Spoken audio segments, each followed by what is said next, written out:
Sekarang kamu bisa memunculkan pop-up Windows dengan mengklik tombol Home dan kamu bisa melakukan multitasking sambil menonton video analisa pagi tanpa berlangganan YouTube Premium. Hai semuanya, gimana kabar kalian? Semoga selalu dalam keadaan baik. Jadi welcome back again di Andi Kriston Channel dan ini adalah segmen analisa kripto, segmen di mana kita akan mengulas untuk update koin-koin yang udah teman-teman request di kolom komentar channel YouTube ini. Thank you banget udah banyak requestan yang masuk.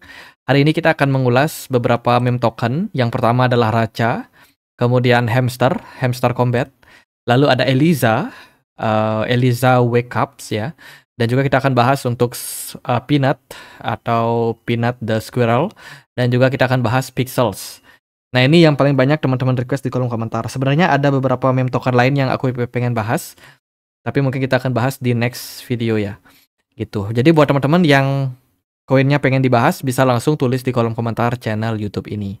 Sebelumnya aku mau informasikan dulu, token J akan listing di Gate.io. Jadi nama tokennya adalah Jumbo, di mana teman-teman bisa mendapatkan hadiah di acara Jumbo Listing Carnival. Caranya gimana? Buat teman-teman pengguna lama bisa depositkan minimal 10 J, akan berpeluang untuk mendapatkan prize pool sampai 10.000 US dollar berupa token J. Kalau teman-teman adalah pengguna baru, kalian bisa depositkan lebih besar, 50 dolar token J, dan juga teman-teman langsung mendapatkan reward pasti ya, 10 dolar. Gitu. Buat teman-teman yang tertarik, silahkan daftar dulu Gate.io. Kalau udah punya, langsung cek link yang ada di kolom deskripsi, klik yang daftar di sini, supaya teman-teman langsung tergabung dalam campaign dari Jumbo Listing Carnival ini. Oke, kita akan mulai masuk ke pembahasannya dari token Racha. Hari ini Racha diperdagangkan di kisaran level 2,41 rupiah, di mana harganya udah jauh banget turun. Racha ini dulu cukup populer karena project ini didukung NFT-nya oleh mamanya Elon Musk. Dulu Racha ini bener-bener dipom-pom habis ya teman-teman di tahun 2021. Waktu itu banyak yang sangat yakin sama projectnya, apalagi waktu 2021 itu adalah peaknya bull run. Dan juga waktu itu rame banget project NFT. Dan Racha juga bikin NFT atau project NFT-nya. Tapi semakin kesini semakin nggak jelas projectnya. Nggak ada pembaruan yang sangat-sangat drastis. Ya, mereka sempat di-endorse sama orang Korea. Aku nggak tahu ini siapa. Tapi yang pasti ya ini ikonnya. Itu pada tahun 2022 untuk menaikkan followers dari Racha, menggait orang-orang baru ya kan, apalagi yang suka K-pop atau suka-suka Korea-Korea gitu. Nah itu mereka coba untuk mencari pengguna baru gitu, tapi lambat laun memang pada kenyataannya Racha ini semakin lama semakin turun untuk volume perdagangannya gitu. Kalau kita lihat juga Racha diisukan pengen listing di Binance, tapi sampai sekarang dia nggak pernah listing. Dan kalau kita lihat sih dari pembaruan terakhir ya, Racha ini turut serta mendukung Donald Trump, Presiden Donald Trump, untuk menjadi pemimpin dari Amerika Serikat. Terlihat dari beberapa reporter Racha itu mengupdate posisinya ketika waktu masa kampanye Donald Trump gitu. Tapi apakah Racha mendukung secara pendanaan untuk Donald Trump? Saya nggak yakin ya. Gitu. Jadi dia memanfaatkan hype yang ada pada masanya gitu. Dan berita yang cukup update adalah Tesla Cybertruck itu airdrop ya, ada membagikan airdrop gitu. Ini didukung oleh Racha. Ini resmi loh teman-teman, ada airdrop. Aku sendiri nggak tahu apakah ini memberikan impact terhadap harga Racha waktu itu, apakah memang memanfaatkan Elon Musk ya sebagai kunci untuk menaikkan harga ataupun performance dari pergerakan dari Racha yang memang sudah cukup lama terkubur gitu. Tapi yang pasti Cybertruck ini mereka bikin dalam bentuk NFT dan kemudian itu dibagikan airdropnya teman-teman, dan itu senilai sampai 3.000 USDT. Ya ini beritanya, pemegang NFT Cybertruck akan meminta sekitar 3.000 USDT dalam bentuk airdrop eksklusif. Pengguna ini menandai mulainya musim ke-12 dari rangkaian 24 musim yang direncanakan oleh Project Racha. Jadi Racha pengen ekosistemnya masih tetap growth, masih tetap jalan.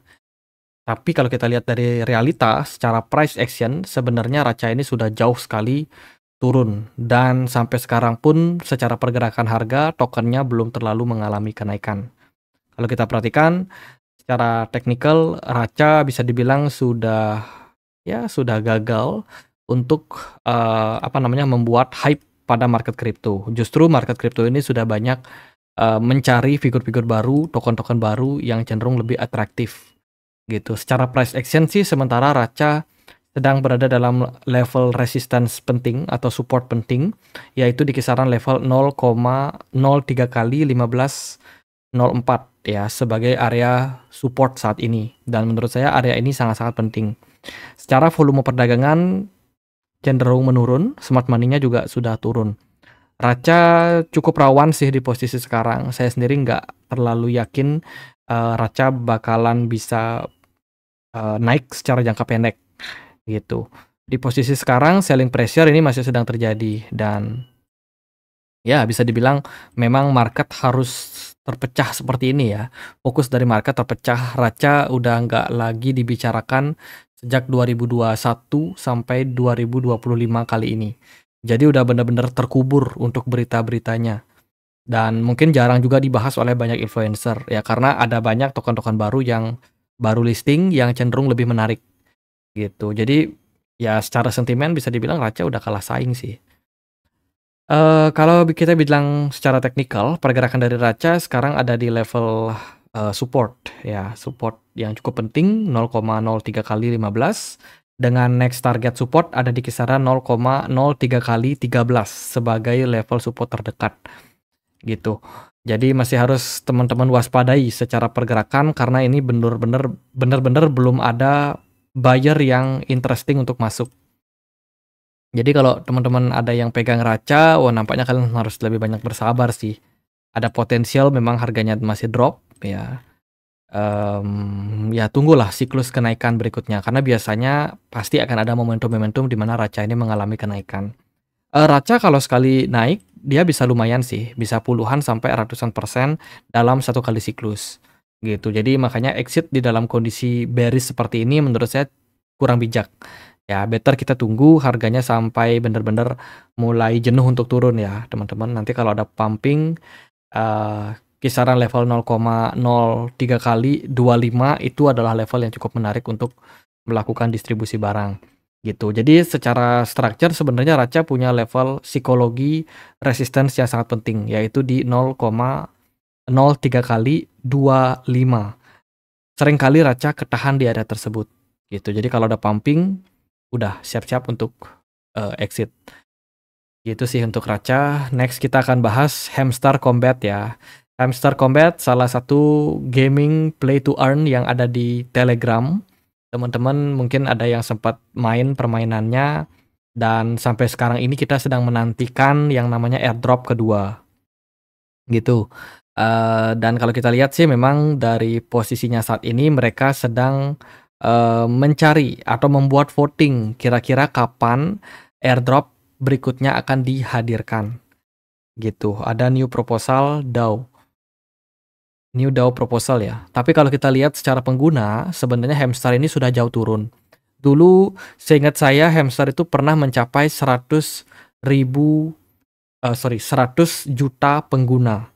Tapi sekarang penggunanya itu cuma sekitar 15 juta saja. Jadi sudah sekitar 85 juta active user udah menghilang dari project Hamster Combat. Gitu. Dan kalau kita lihat secara berita juga memang jelas ya, Hamster Combat hadapi krisis terbesar. Sepanjang sejarah sudah turun 86% pengguna. Teman-teman, berarti penggunanya udah banyak yang mengundurkan diri atau tidak bermain lagi gaming dari Hamster Combat ini. Jadi monthly usernya udah mulai berkurang, otomatis secara price action pun juga menyesuaikan ya.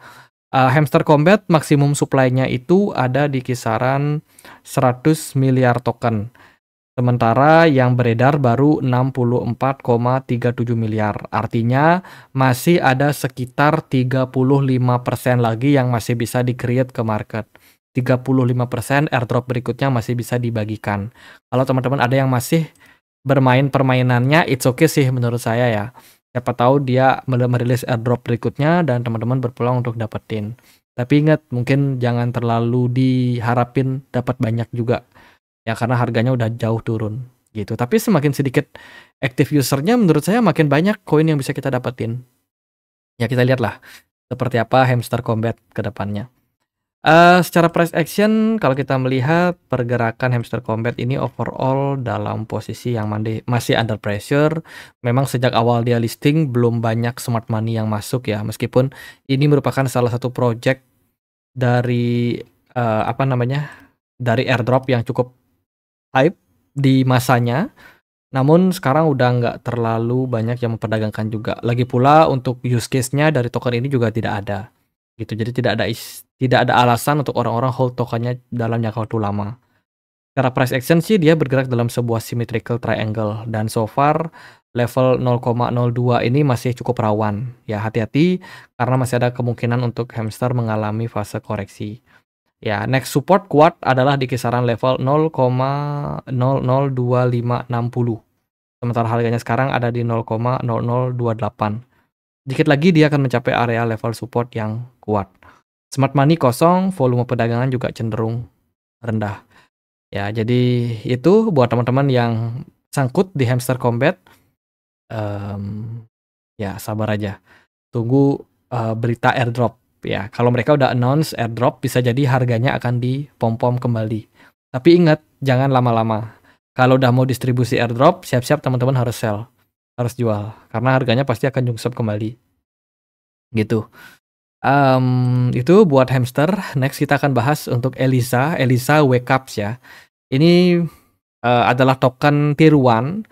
Jadi kan ada beberapa project tuh. Ada juga namanya AI 16C. Yang ini ya, bukan. AI 16Z. Nah ini project yang asli. Token dengan market cap sekitar 14 triliun rupiah. Yang berada di peringkat 100 di CMC. Nah itu dia adalah project AI agent dan kebetulan nama AI-nya itu adalah Elisa. Nah, dibikinlah tuh koin-koin tiruan. Salah satunya adalah Elisa Wakes Up ya. Ini adalah project yang bisa dibilang project tiruan, secara use case nggak ada dan dari engagement di Twitter pun juga sangat-sangat rendah kalau saya perhatikan. Jadi token ini memang benar-benar hanya memanfaatkan si robot AI Elisa ini untuk naikin harganya gitu. Token apapun yang kalian miliki, karena dari CMC sendiri itu banyak yang namanya sama ya. Sorry, Elisa. Nah ini macam-macam nih. Ada Elisa, ada AI 16 Elisa, ada juga Elisa Finance dan lain sebagainya. Jadi yang kita bahas itu adalah Elisa Wakes Up ya, karena dari market cap-nya cenderung besar. Tapi overall semuanya sama lah. Sama-sama project tier 1. Elisa sudah mencapai maksimum supply. Dia running di jaringan dari Solana dan sudah bisa diperdagangkan di beberapa exchange seperti Redium, Orca, Maxi, Bitget, BingX, dan kawan-kawan. Secara fundamental ini nothing. Tidak ada yang kita bisa bahas terlalu dalam terhadap project tier 1 seperti ini. Kalau kita bicara secara price action, sebenarnya pergerakan dari Elisa cenderung lebih stabil. Ini kita pakai chartnya Maxi, overall dia bertahan di kisaran level 0,05 dolar. Ya, pergerakan saat ini memang masih mendapatkan tekanan. Ada sedikit smart money yang masuk, tapi nggak terlalu signifikan.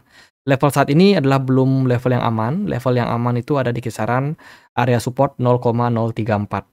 Jadi masih ada di bawah nih guys. Itu. Sementara secara structure, pergerakan dari Elisa benar-benar dinamis ya. Kalau dari saya melihat pergerakan yang seperti ini menandakan bahwa tidak adanya aktivitas dari smart money yang sangat-sangat aktif. Itu. Sehingga pergerakannya sometimes memang bikin weak kayak ini. Dia ada bikin ekor panjang banget, menunjukkan adanya buyer yang menanti di harga bawah ya. Tapi waktu itu memang harganya masih bisa di mark up naik lagi. Cuman kalau kita melihat dari dukungan buyer nggak terlalu besar gitu. Kita lihat sih structure pergerakannya sementara ini masih bergerak dalam trend sideways antara range 0,1 sampai dengan 0,03 dolar. cukup jauh memang gapnya, namun secara pergerakan ini masih cenderung sideways dan bukan indikasi bearish gitu. Jadi waspadai aja area 0,032 bisa menjadi next target untuk Eliza. Oke, next kita akan bahas untuk Pinat ya. Pinat hari ini diperdagangkan di kisaran level Rp5.300.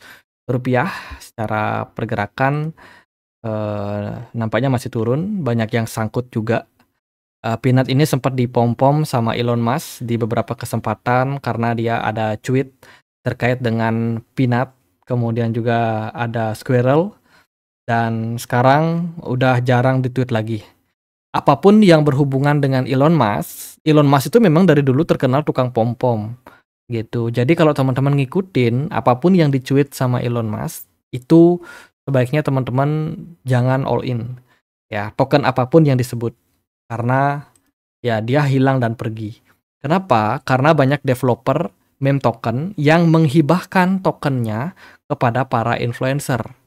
Gitu. Para influencer ini termasuk ya Elon Musk sendiri. Makanya dia nge-tweet tuh, bikin tweetan yang berhubungan dengan meme token tersebut. Ya, setelah harganya naik ya Elon Musk exit, teman-teman. Biasanya memang itu sebuah privilege untuk seseorang yang punya popularitas yang sangat tinggi, pengikut yang sangat tinggi. Biasanya mereka seringkali dapat dana hibah dari developer coin. Tiba-tiba tuh ditransfer ke wallet exchange-nya.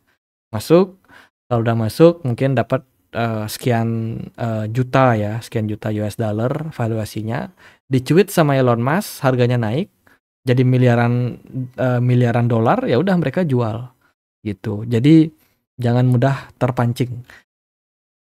Itu kalau secara engagement di Twitter lumayan banyak ya. Sekarang dia coba untuk mencari hal-hal yang berhubungan dengan Donald Trump, sampai akhirnya Donald Trump juga sudah benar-benar menjabat, teman-teman.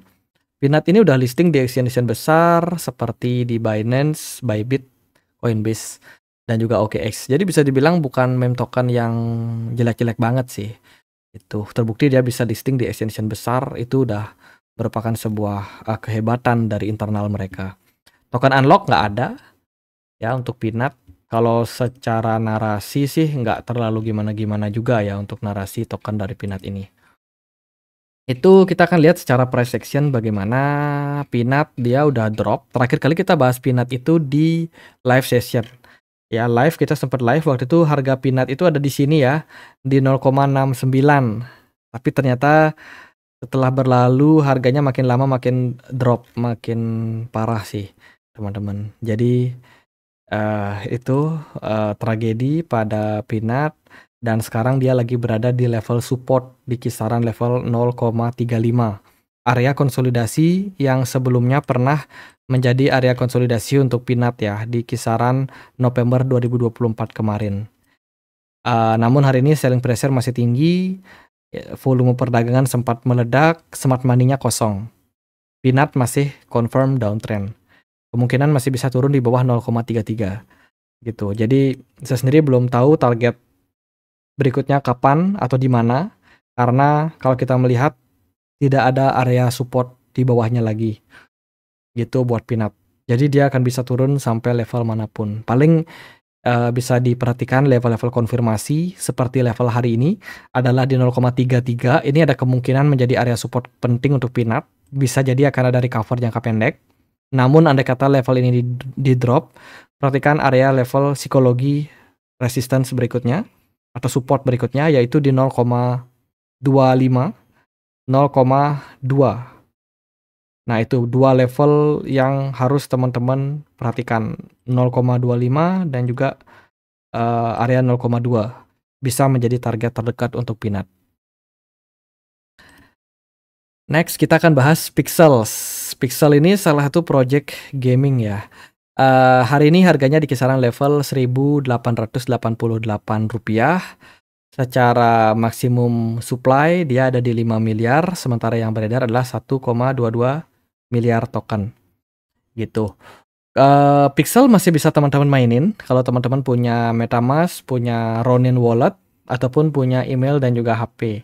Ya, kemarin mereka ada Guild War season kedua ya, yang baru saja diupdate di bulan Desember kemarin, dan so far permainannya masih running sampai sekarang ini.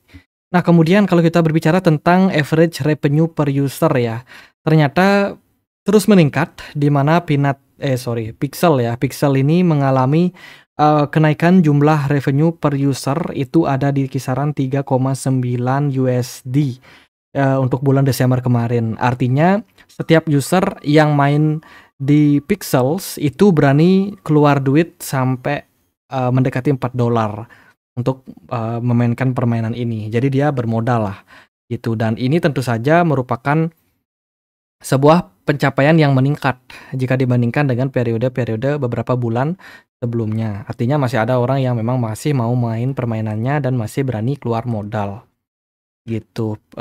Pixel sendiri juga sudah mencapai 1 juta pengguna di bulan Mei kemarin. Tapi sekarang udah nggak terlalu banyak penambahan jumlah user baru.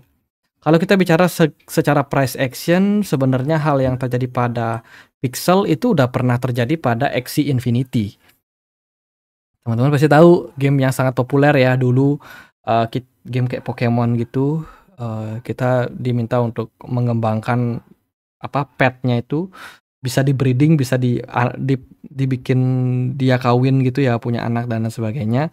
Nah, Pixel juga kurang lebih memang tema gamenya beda, tapi kurang lebih konsepnya sama gitu. Apa impactnya? Impactnya adalah harga yang terus turun pada tokennya gitu. Jadi sangat-sangat sulit untuk mencari sebuah game yang bisa ngasilin duit. Itu benar-benar bakalan banyak yang lost di sana.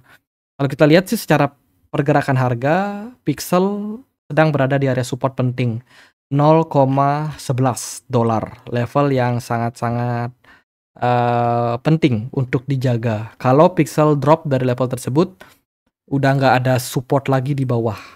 Jadi dia bisa turun dalam. Tapi andai kata kalau Pixel mantul di area sekarang, ini akan menjadi momentum yang relatif bagus untuk teman-teman buy. Next targetnya adalah di 0,18. Target yang lebih tinggi bisa mencapai area 0,26 ya. Tapi dari saya pribadi sih melihat posisi sekarang ini cukup menarik buat teman-teman yang pengen trading jangka pendek. Namun ingat pasang stop loss di bawah dari $109. Itu sih buat Pixel. Secara teknikal ini interesting, tapi tentu saja masih ada resiko gitu. Jadi paling gitu aja sih buat pembahasan dari meme token kali ini ya. Semoga bisa bermanfaat buat teman-teman. Ingat token-token yang kita bahas ini merupakan token-token yang memang sedang berjuang untuk kembali bisa mendapatkan active user. Dan menurut saya ini bakalan sangat terdistraksi dengan kemunculan project-project baru yang mencuri perhatian banyak new user. Gitu. Dapatkah koin-koin ini melewati masa-masa kelamnya seperti sekarang ini? Ya, kita tunggu kenaikan dari altcoin. Gitu aja buat update kali ini, semoga bisa bermanfaat. Teman-teman kalau kalian punya pertanyaan lain bisa tulis langsung di kolom komentar channel YouTube ini. Kita juga ada komunitas ya, diskusi di Telegram. Buat yang pengen join, linknya ada di kolom deskripsi video ini. Sekian, akhir kata saya Andre, makasih.